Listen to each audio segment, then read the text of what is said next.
Today on Kitchen Guy, I'll show you a version of croque monsieur. It's cheese-stuffed ciabatta French toast. And I'll start by mixing some cornstarch with some apple cider vinegar.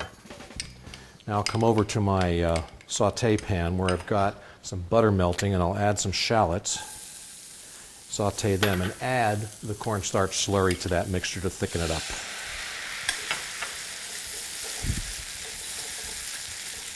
Now I've added 2 cups of Macintoshed apples that I've diced and cubed, and it's in the bowl there along with a 1/4 cup of maple syrup.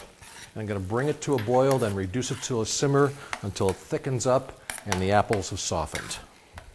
Now I set the apples aside and I'll keep them warm while I prepare the ciabatta. And those are ciabatta rolls that I'm going to cut pockets into, and then I will stuff them with some Swiss or Gruyere cheese. And then in a shallow dish, I've beaten 2 eggs, and I'll add about 2/3 of a cup of buttermilk. I'll add some salt and pepper, and then grate in some fresh nutmeg. Now I've heated a large skillet with some butter, and now I'll take that stuffed ciabatta and soak it in the mixture I just made, and then saute them in the pan until they're nice and golden brown on each side.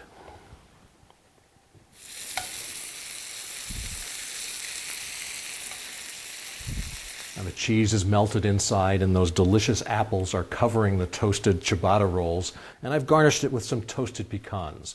You can get this recipe by logging onto the website and clicking on the Kitchen Guy link, or write to me here at the station.